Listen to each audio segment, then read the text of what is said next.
Officer. Magandang hapon sa ating lahat, mga kaibigan. Pwede, upo na lang ako dahil senior citizen na tayo. Saka para hindi na mabago yung setup ng mga kanina. Una sa lahat, nais kong batiin ang ating mga partners, partners, friends, and allies ng United People's Initiative, si Dr. Marvin Giron ng United Citizens Crime Watch Incorporated, si Mr. Clifford J. Ohas ng ACRO, isang national organization also, si Mr. Donald Flores ng Skeptron Riders Club Incorporated, also a nationwide organization, si Mandra, si Sam Ramos, pero unfortunately medyo na traffic yata kaya wala si Sam. Ang ating mga officers ng United People's Initiative, nabanggit na sila kanina, si General and Attorney Virgilio Garcia, ang presidente ng UPI, si Captain Navy Captain Ray Valeros, ang Secretary General, at saka ang ating guwapong Tilio, sabi niya. Tilio pero napaka-epektibo.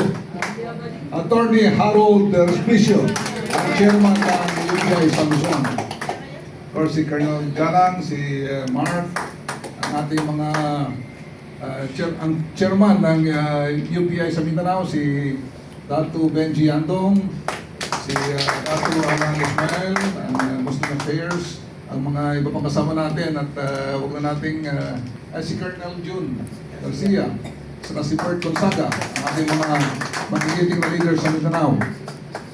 Sa inyong lahat, mga kaibigan, mga kapatid, mga kasama, magandang hapon sa ating lahat. Ako'y nagpapasalamat sa ating mga kapartners dahil sa ginagawin natin ngayong Memorandum of Agreement signing. Napaka-importante ito dahil sa UPI, para lang sa kalaman ng lahat, ay isang movement, isang organisasyon ng mga Pilipino na tulad natin lahat, di ba? Na nagmamahal sa ating bayan. Marami sa amin, mga retired police and military, of course marami rin mga ordinary civilians, pero ang UPI ay nagsusulong ng mga advokasya na tulad ng ating mga iba-ibang kagrupo at kapartner dito. Namumuna dito ang itong labanan, itong korupsyon at saka itong panagutin yung mga force na nagnakaw sa ating bayan. Ang UPI ay ang vision ng UPI ay isang organisasyon na epektibo na boses ng taong bayan. Okay?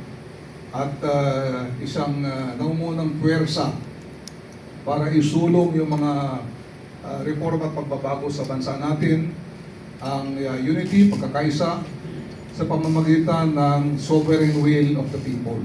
Doon po tayo nakaakla, sa sovereign will of the people. So, gagawin natin ay dahil sa power, sa puwersa mismo ng mga mamamayan. Okay? Ngayon, itong UPI mayroong 4 na prinsipyo, at ito ay palagi natin inuulit-ulit para lamang klaro sa taong bayan at klaro rin sa mga partners and allies natin. Tayo ay nagsusulong ng mga advokasya o reforma sa pamamagitan ng non-violence. Hindi tayo pumapayag na gamitan ng pagkarasan ng mga advokasya natin. Okay? So non-violence, again also non-partisan. Non-partisan tayo, wala tayong kinikilang partido, political o mga tao, sino-sino man dyan. Basta tayo ay isang organisasyon na nagsusulong ng advokasya na walang pinapanigan. Ganon. Of course, nandyan din yung prinsipyo natin ng rule of law o yung pagsunod sa batas. Okay? At ang pang-apat ay ito yung constitutional fidelity to Constitution o yung ang tawag dito sinusunod kung ano man yung sinasabi ng Konstitusyon. Okay? Hindi tayo extra-constitutional o hindi tayo sumusuway sa sinasabi ng ating konstitusyon. Ngayon, tulad dito ngayon, ang gusto mangyari ng UPI, bakit tayo may mga ganitong pakikisama sa ating mga partners?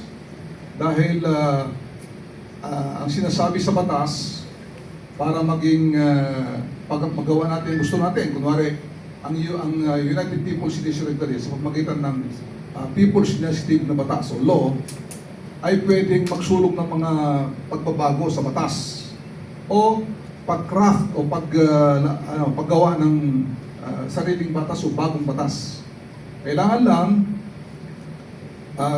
10% ng voting population, kunwari may 60 million ng population nationwide, dapat at least 10% noon ay mag-petition at mag-approve sa gagawin nating batas na yun. Kaya importante na ang UPI pinapadami, ang membership niya hindi lamang dito sa Metro Manila kundi nationwide. Kaya andyan yung mga ating mga leaders sa Mindanao, kaya tutulong-tulong tayo. No? So, yung ating member din dito, itong PDP Laban, di ba? Alay din natin to, kasama natin itong PDP ito sa mga rally ginawa natin noong nakaraan. Nag-umpisa pa last year sa September 21. Pero, kaklaruhin ko lang, again, dahil doon sa ating prinsipyo na non-partisan, although political party itong PDP Laban, alay natin sila sa mga advokasya, tulad ng mga anti-corruption, yung mga government reforms, at saka yung pananagutin o yung accountability and transparency. Okay? Pero ang UPI hindi kasama doon sa politika nila. Yung mga ginagawa nilang politika, yung politikang ideology nila sa politika, yung pakikisama sa eleksyon, hindi ho nakikisama ang UPI ng pamamaraan dahil partisano na po yun, partisan po yun. Just to make it clear. Now, we're allies with anybody. Kunwari, yung UCC, for example, meron silang sariling, ang galawan, maaaring susuporta sila sa politika na gusto nila, pero hindi ho tayo doon sa politika na bagay na yun. Araw, okay? Ngayon, hindi rin, pwede rin sa amin na kunwari yung UCCI, partner organization tayo, pero yung mga members ninyo, individually pwedeng mag-member din sa UPI para dumami tayo, para pag petition, kung gusto natin baguhin yung batas, na-attain natin yung 10% of the voting population at saka yung mga 3% ng mga legislative districts na require ng batas ay magagawa, ma-approve at maisa katuparan na ayon sa batas. So, ganun lang mga kaibigan. So, once again, maraming salamat sa ating mga partners.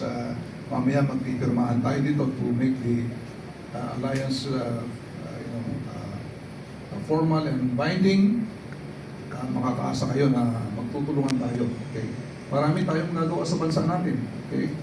Marami tayong mga bagay-bagay na meron tayong common o yung pareho tayong mga advokasya. So, doon tayo mag-focus. Kung meron man kayong mga ibang gagawin na gusto nyo, sarili nyo, dahil yung purpose ng organization nyo ay ando naman, pero doon tayo sa common na advokasya na pwede tayo magtulungan.